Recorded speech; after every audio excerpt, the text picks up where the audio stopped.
தென்னிந்தியாவில் மிகவும் பிரபலமான தெய்வமாக விளங்கும் ஐயப்ப சுவாமி தர்மசாஸ்தா என போற்றப்படுகிறார்.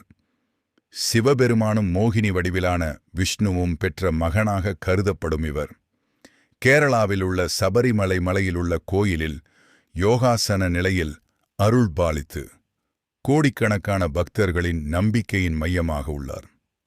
அச்சங்கோவில் கோயிலில் குடும்பஸ்தராக பூர்ணா புஷ்கலாவுடன் காட்சி தரும் ஐயப்பன் குளத்துப்புழாவில் குழந்தை வடிவிலும், ஆரியங்காவலில் இளமை வடிவிலும், சாஸ்தாங்கோட்டாவில் பழமையான சக்தியாகவும் வழிபடப்படுகிறார். மேலும் எருமேலியில் நடைபெறும் பெட்ட துள்ளல் எனும் உற்சாகமான வழிபாட்டு நிகழ்ச்சி சபரிமலை பயணத்தின் முக்கிய அங்கமாகும்.